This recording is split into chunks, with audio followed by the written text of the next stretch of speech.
Bienvenidos a un episodio más de Otra Perspectiva. Soy Horacio Alcaraz de Concordia, Argentina. Hoy vamos a meternos en un terreno que a muchos nos da cierto miedito o que preferimos saltarnos de la Biblia. Me refiero al Apocalipsis, pero no vamos a hablar de bestias extrañas ni de teorías conspirativas de Internet. Hoy vamos a hablar de una imagen que te va a volar la cabeza. Dios cerrando las puertas del templo. Y siguiendo a Juan Stam en su comentario de 4 tomos sobre el Apocalipsis, vamos a ponernos en esta situación imaginaria. Llegás un domingo a tu congregación y hay un cartel que dice prohibida la entrada por orden del Altísimo. ¿Qué sentirías? Bueno, de eso se trata el capítulo 15 de Apocalipsis y lo que nos enseña sobre la belleza del juicio de Dios es algo que necesitamos escuchar urgentemente en nuestras iglesias en Hispanoamérica, porque no tenemos que olvidar la amonestación del apóstol Pedro cuando dijo que es necesario que el juicio de Dios comience por la casa de Dios. ¿Por qué es importante poner atención a esta enseñanza de Apocalipsis capítulo 15? Porque va a suceder y porque Dios mismo es el que lo hará. Por eso el título del podcast de hoy es ¿y si Dios cerrara las puertas de tu iglesia este domingo? Arrancamos.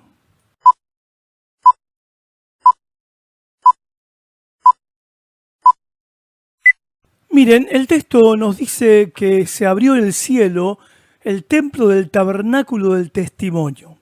Para nosotros esto suena a palabras técnicas, pero para un judío o un cristiano del primer siglo, esto era un viaje intelectual al pasado, o sea, recordar el relato del Éxodo. El tabernáculo era la tienda móvil donde Dios acompañaba a su pueblo en el desierto. Era el lugar de la presencia de Dios, pero también era el lugar del pacto. Cuando Apocalipsis menciona esto, nos está diciendo que lo que va a pasar, el juicio que viene, bueno, no es un arranque de ira de un Dios que se levantó de mal humor, para nada, sino el cumplimiento de sus promesas. La promesa de juzgar. Es Dios actuando basado en su fidelidad y en su justicia. Porque el juicio es la respuesta de Dios a un mundo que ha pisoteado su amor y su justicia, y es la respuesta de Dios a una iglesia que no lo ha tomado del todo en serio. Es Dios diciendo también, yo no me olvido de mis promesas. Él prometió hacer justicia. Es Dios diciendo, no me olvido del dolor de los oprimidos. Ahora, acá viene lo que me parece lo más loco de este pasaje. Aparecen 7 ángeles con las 7 últimas plagas. Uno esperaría ver guerreros con armaduras llenas de sangre y caras de pocos amigos, ¿no? Pero Juan los describe vestidos de lino limpio, resplandeciente y con cintos de oro. Están impecables. Parecen sacerdotes o incluso reyes. Ahora, ¿por qué tanto lujo para traer destrucción? Para ejecutar juicio de Dios. El comentarista Hugh dice algo brillante. Esto es la belleza moral del juicio de Dios. A veces pensamos que el juicio de Dios es algo feo u horrible, pero no. El juicio de Dios es limpio, es puro, es perfecto. Los ángeles no se manchan al ejecutar la justicia de Dios. Al contrario, su vestimenta refleja la gloria de aquel que los envía. Es una justicia que no tiene ni una mancha de venganza personal o de error humano. Es justicia de la buena, de la santa, de la justa, de la que pone las cosas en su lugar. Ahora, acá llegamos al clímax del texto. El templo se llena de humo por la gloria de Dios y su poder, Y dice Apocalipsis 15:8, nadie podía entrar. Ese nadie incluye, obviamente, a los fieles, a los santos, a los creyentes. Amigos, esto es fuerte. Hay un momento en la historia donde la paciencia de Dios llega a un límite, donde el tiempo de la intercesión, donde el tiempo de la invitación de Dios a venir a Él para arreglar las cuentas pendientes se termina. Es una pausa terrible para dar lugar a la consumación de su justicia. Es un eco de que cuando Moisés no pudo entrar al tabernáculo porque la nube lo llenó todo. Pero acá, en este texto de Apocalipsis, tiene un matiz mucho más serio. El acceso está restringido hasta que se cumplan las copas de la ira de Dios. Y esto nos tiene que hacer pensar. A veces tratamos la gracia de Dios como si fuera una oferta de liquidación que nunca se termina. Eso de que Dios es siempre un Dios de oportunidades, bueno, sí, es un Dios de oportunidades hasta este momento. Acá se acaban. En este momento se acaban las oportunidades para incrédulos, rebeldes, como para creyentes que han seguido a Cristo. No es la gracia de Dios, no es un pase VIP para hacer lo que se nos dé la gana en la vida. Y no se refiere solamente a los no creyentes, también a los creyentes. Porque el templo se cerró para todos. La presencia de Dios en Apocalipsis 15:8 se cierra para todos. Ahora, el templo cerrado nos recuerda que la santidad de Dios es cosa seria.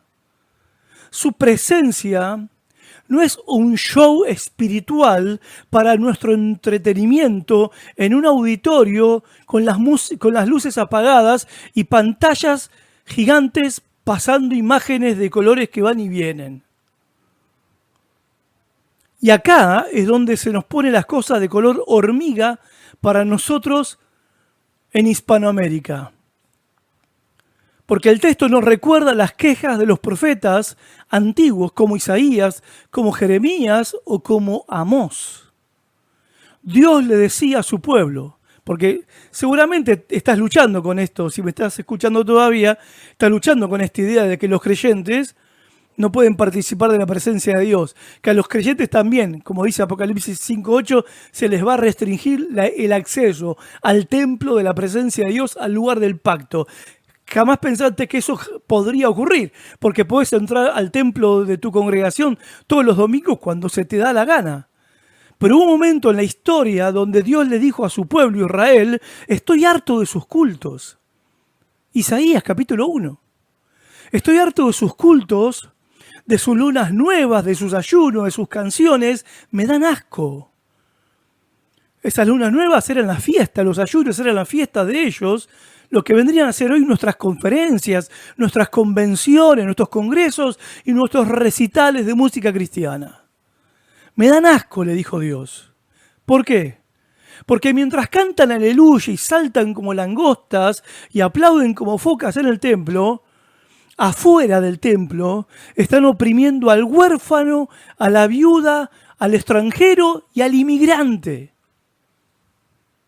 Que lo estamos viendo hoy en vivo y en directo, en Estados Unidos y en nuestro país, la Argentina.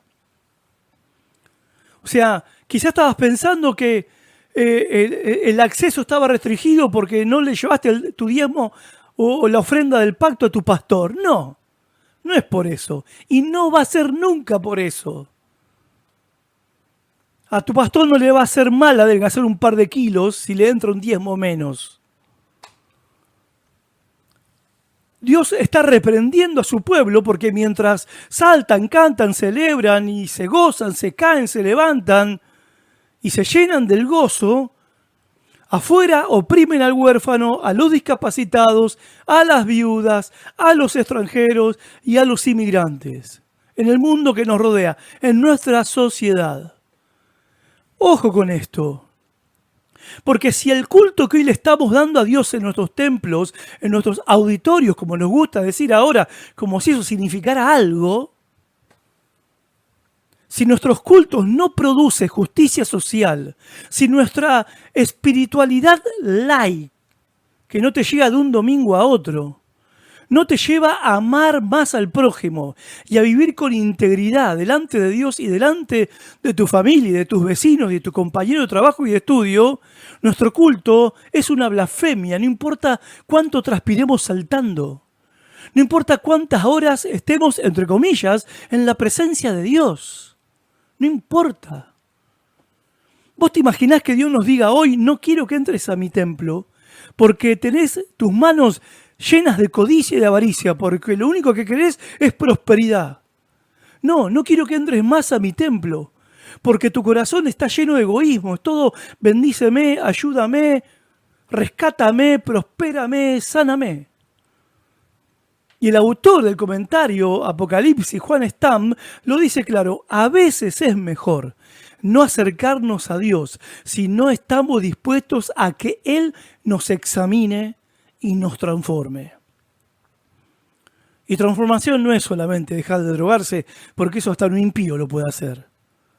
Transformación no es dejar de engañar a tu esposa, porque eso hasta un impío también lo deja de hacer. Transformación no es dejar de robar, porque eso cualquiera también lo puede hacer. Transformación es acordarte de tu prójimo, del huérfano, de la viuda, del extranjero y del inmigrante. Yo me pregunto, no sé si se habrán dado cuenta que pasó la moda, ya parece, ¿no? Antes era la moda, era el furor de los comedores de en la iglesia, de los merenderos en la iglesia, de la copa de leche. Y el que más abría merenderos o comedores parecía el del mayor gran corazón de amor al prójimo. Ahora son pocas las iglesias que continúan haciendo esto por amor al prójimo con su comedor infantil. Son muy pocas las que quedaron como iglesia, no como institución. Lo hacen, esa ayuda y está bien, por supuesto. Pero claro, muchos se cansaron de ayudar al prójimo con el comedor infantil, como en el merendero, porque la gente viene a comer, pero no viene a la iglesia. Entonces al final no era que los queríamos ayudar porque los amábamos. No es que le queríamos dar de comer al hambriento para que satisfaga el hambre, no, era puro proselitismo. Así como los políticos dan bolsa de comida para que lo voten, nosotros le damos el plato de comida para que vengan al culto. Si no vienen al culto, no, basta, morite de hambre. Y está mal, porque nunca entonces fue por amor al prójimo, al necesitado, al hambriento, a los niños de ese merendero, nunca fue por amor. Algo terrible está pasando entre nosotros. Y lo que no estamos dándonos cuenta es que el gran día de Apocalipsis 15:8, en vez de estar pensando en el anticristo, de qué color va a tener la piel, o si el consejo de Davos, el consejo de la paz de Trump y Milei es lo que dijo Pablo cuando digan paz, y en vez de estar elucubrando cosas con el diario del lunes, el juicio no va de Dios a la casa de Dios, a la iglesia, va a venir por cuanto nosotros nos hemos ocupado del prójimo en necesidad. Y si no me creen, lean Mateo capítulo 25, la parábola de las ovejas y los cabritos. Porque tuve hambre y me diste de comer, al reino. Y al otro tuve hambre y no me diste de comer, al infierno. ¿Y ustedes creen que ese juicio es solamente para los impíos que no van al culto y no ponen el diezmo? No, el juicio de Dios es para todos. Pablo dice que todos vamos a comparecer ante el tribunal de Cristo. Es para pensarlo. Termino con algunas conclusiones y aplicaciones prácticas. Bueno, para ir aterrizando este avión, ¿qué hacemos con todo esto esta semana o a partir de esta semana? Sugerencias. Reevalúa tu concepto de juicio. Dejá de ver el juicio de Dios como algo malo, como un castigo horrible. El juicio es la garantía de que el mal no tiene la última palabra. Si sos víctima de injusticia, el juicio es buena noticia. Dios va a poner todo en orden en el mundo, pero va a empezar por la iglesia. Segundo, cuidado con la gracia barata. No abuses de la puerta abierta de tu templo, salón o auditorio o como le llamen. Sí, Jesús nos dio acceso al Padre. El texto de Hebreos capítulo 4 es precioso. Pero ese acceso costó su sangre. Así que no entres a su presencia con ligereza o con hipocresía. Tercero, justicia, vida recta, justicia social, una vida que considera al prójimo. Eso es mejor que todo sacrificio ritual, ceremonioso, religioso, cúltico. Antes de ir al culto el próximo domingo, pregúntate, ¿cómo traté a mis empleados esta semana, o a mis compañeros de trabajo, o a mi jefe, o a mi esposa o esposo, a mis hijos, a mis padres? ¿Fui honesto en mis negocios, en mis tratos económicos? ¿Ayudé a alguien que está en necesidad sin esperar ningún favor a cambio? Si la respuesta es no, tu canción de adoración va a sonar a puro ruido, a reggaetón mal cantado en el cielo. Ahora, acá quiero hacer un punto, una digresión, mejor dicho. Estaba leyendo acerca de cómo era la conversión en los primeros siglos de la iglesia. Ustedes saben que me gusta estudiar la historia de la iglesia primitiva, por lo menos hasta los primeros 400 años. Y hay un documento que se llama la tradición apostólica. Alan Kreider, él cita este documento, que es la fuente más antigua, que nos relata el proceso de conversión de un pecador para ser un cristiano. Este documento, que se llama Tradición Apostólica, data del siglo III. Las iglesias del siglo III lo usaban. Y según este documento, la persona que por motivos de amistad, como era característico en la informalidad de la primera etapa, ¿qué quiere decir? Quiere decir que alguien, por contacto de amistad, la gente en la iglesia, en el tiempo de la iglesia primitiva, no se convertía en campañas masivas porque no podían predicar en campañas masivas. Lo que pasó en Pentecostés con Pedro predicando y luego en el capítulo 4 en el pórtico de Salomón, donde multitudes se reunieron, eso ocurrió un par de veces y en Jerusalén. No era típico en el Imperio Romano, porque no podías reunir una multitud. Cuando una multitud se reunió en Éfeso para querer ejecutar a Pablo, dijeron, paren, vamos a dispersarlo porque Roma se va a enterar que hay una multitud reunida y va a venir con todo el ejército. Las conversiones al principio eran de uno a uno. Y un amigo le hablaba del Señor Jesús, de esta nueva fe, a algún inconverso, a algún pagano, a un no creyente, pero iba y se lo presentaba al obispo o al pastor. Obispo no en el sentido de cargo o jerarquía, como en la Iglesia Católica, obispo en el sentido de que, como dice Pablo, si alguno desea obispado, buena obra desea. Se refiere al ministerio pastoral. Ahora, ¿por qué me estoy refiriendo a esto? Porque el énfasis está sobre la conducta del creyente. La conducta delante de Dios es más importante de cuánto adora, canta, salta en el culto. Y ahora te voy a explicar cómo en la iglesia primitiva le ponían el acento a esta cuestión de la conducta de la persona, porque cuando presentaban, un amigo presentaba a otro amigo, un creyente presentaba a un amigo delante del pastor, ¿sí? Iban juntos, te presento a Pedrito. Bueno, el pastor, los maestros de la iglesia empezaban a examinar a esa persona.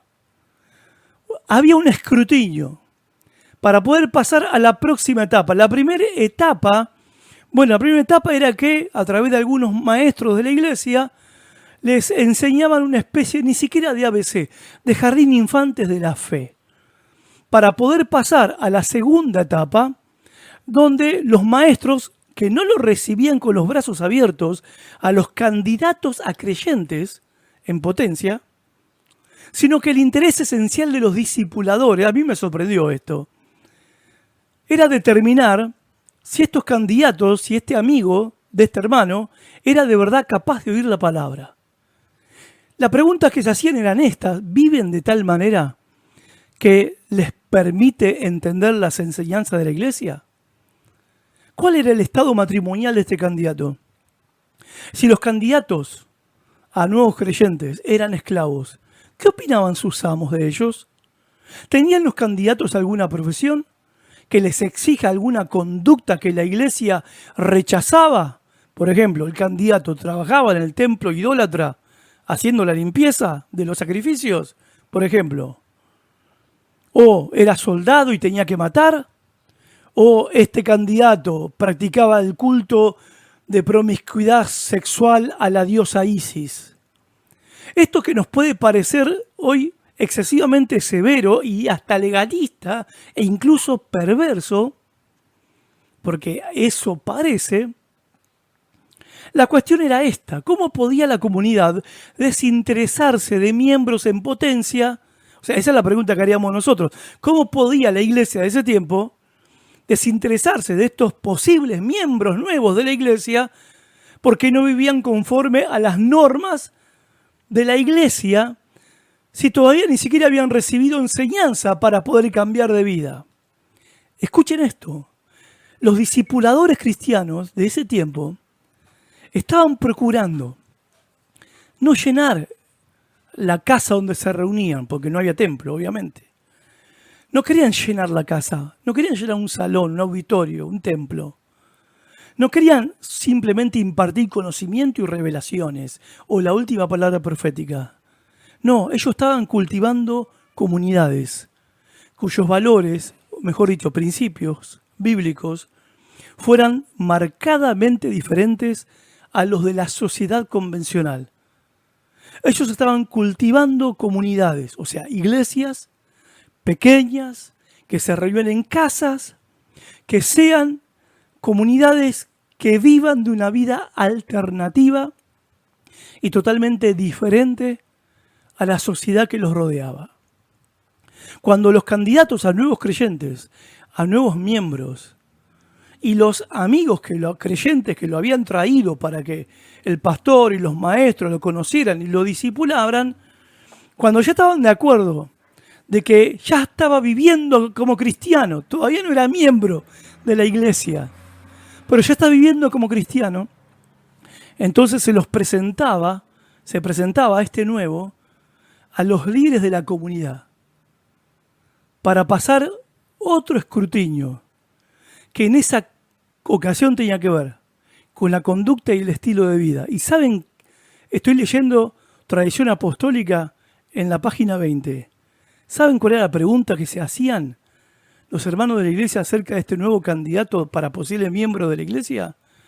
Han vivido durante estos meses, incluso a veces años. Algunos historiadores dicen que 3 años dura el proceso, que en otras regiones remotas del imperio hasta 5 años. Yo no digo que hay que hacer eso. Cuento lo que Alan Kreider está contando en su libro. La pregunta que se hacían los líderes de la iglesia con respecto a este posible nuevo miembro es: ¿han vivido vidas buenas cuando estuvieron en el tiempo de preparación? Mientras estaban siendo discipulados, ¿vivieron buenas vidas? ¿Han honrado a las viudas? ¿Han visitado a los enfermos? ¿Han hecho todo tipo de buena obra? A ver, esto explica por qué. Yo insisto, no digo que hay que considerarlo, lo digo, porque lo considero. Porque esto explica algo. Que cuando estos creyentes que pasaban por todas estas pruebas de examen de su vida, se juntaban a adorar a Dios, y claro, la iglesia explotaba de verdad. Porque era el culto que agradaba a Dios. Era el culto de gente que traía en las manos, no el diezmo para el pastor, traía en las manos buenas obras, fruto de obras que glorificaban a su Padre. Traían en las manos el fruto del amor hacia el huérfano, hacia la viuda, hacia los enfermos a quienes habían visitado, y no por obligación o presión, porque por eso duraba mucho tiempo el proceso, porque en el camino el que de verdad no estaba interesado en Cristo y se mandaba a mudar. ¿Por qué tenía que estar aparentando hacer buenas obras para que le den lugar en un grupo de gente que todo el mundo dice que están más locos que una cabra? Porque siguen al hijo de un carpintero que murió en una cruz, que dicen que se levantó al tercer día entre los muertos. No, nada. Ahora, alguien que realmente había creído en Jesús de corazón, practicaba estas buenas obras incluso antes de ser aceptado como miembro de la iglesia. Entonces, su adoración tenía otra canción, otro tono, otro valor, otro poder. Por eso, la justicia, la vida recta y la justicia social que nosotros llevamos adelante es más importante que lo que hacemos el domingo en el culto. Porque sin todas estas cosas, sin todos estos actos de justicia en beneficio del prójimo, nuestra adoración es puro reggaetón mal cantado. Y cuarto y último, y me despido, dije entonces algunas sugerencias y aplicaciones prácticas. Reevaluemos nuestro concepto del juicio de Dios. Cuidado de tratar la gracia como una gracia barata. Tercero, justicia, rectitud y justicia social antes que salto, canto y transpirar mucho en el culto. Y cuarto, temor reverente. Recuperemos el asombro. Dios es amor, sí, pero también es un fuego consumidor. No le tengamos miedo, tengámosle respeto. Familia, el templo en el cielo se abrió para mostrarnos la gloria de Dios, pero se cerró, se va a cerrar un día para recordarnos su justicia. Vivamos de tal manera que nuestra vida entera sea un culto aceptable, no solo los 120 minutos, mejor dicho, los 45 o 60 minutos de música, canto y baile en el templo cada domingo. Una palabra de ánimo es que seremos juzgados los creyentes, nuestras obras serán probadas por el fuego, y aunque todas nuestras obras se quemen porque no pasaron la prueba de fuego, porque no fueron hechas con una actitud correcta, Pablo dice que seremos salvos así como quien escapa de un incendio, pero salvos al fin. Pero seguramente es mejor ser salvo, mucho mejor, y ora a Dios por eso, para que también pueda escuchar de los ojos, de la boca, perdón dicho, de mi maestro, decir, bien hecho, siervo fiel. Soy Horacio Alcaraz, esto fue Otra Perspectiva, nos vemos en la próxima. Chau.